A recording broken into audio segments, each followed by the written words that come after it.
Sahabat firman, salah satu hal yang kita senang ketika mempelajari mengenai Yesus adalah karena Yesus punya hati yang luar biasa.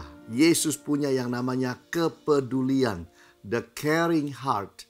Itu sebabnya kita perlu belajar dari Yesus bagaimana di dalam kehidupan Yesus, Yesus itu mengekspresikan akan kasihnya dan kepedulian hatinya. Kalau kita melihat di dalam Yohanes pasal yang ke-8, bagaimana Yesus itu diperhadapkan dengan seorang wanita yang kedapatan berbuat zina. Dan semua tokoh agama, semua pemuka agama sudah siap dengan batu akan melempar wanita ini. Lalu mereka bertanya kepada Yesus, "Bagaimana engkau Yesus? Bagaimana responmu?" Dan disitulah Yesus merespon dengan sangat luar biasa. Siapa yang tidak berdosa, lempari dia dahulu dengan batu.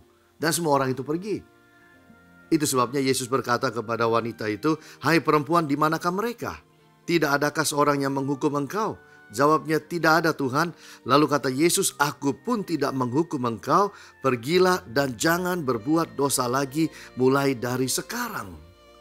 Sahabat firman, disinilah kita belajar satu hal yang sangat penting, bahwa Yesus betul-betul di dalam hal ini mengajarkan kepada kita bahwa kita kalau punya caring heart, maka kita tidak mudah menyalahkan orang lain. Kalau kita itu peduli, kita punya kasih, kita tidak akan gampang-gampangnya menyalahkan orang lain yang berbuat salah.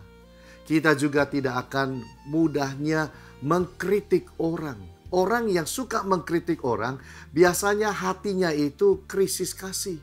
Lihat ini salah, lihat itu salah. Selalu mengalir keluar dari mulutnya umpatan, ejekan, penghinaan kepada orang lain. Kenapa? Karena dia kurang kasih di dalam kantong hatinya. Juga kalau kita pelajari bahwa betapa sering dalam hidup ini, kalau kita memang punya hati yang penuh kasih seperti Yesus, kita tidak akan menghukum, tapi kita akan mengampuni. Itu sebabnya ini merupakan bagian kita untuk cek hati kita. Apakah kita termasuk orang yang gampang menyalahkan orang, gampang mengkritik orang, atau kita justru lebih gampang mengampuni orang. Sahabat firman, itu sebabnya di dalam hidup saudara dan saya, mari miliki hati Yesus, the caring heart. Apa gunanya hafal 1000 ayat, tapi hati tidak peduli, hati tidak mengasihi.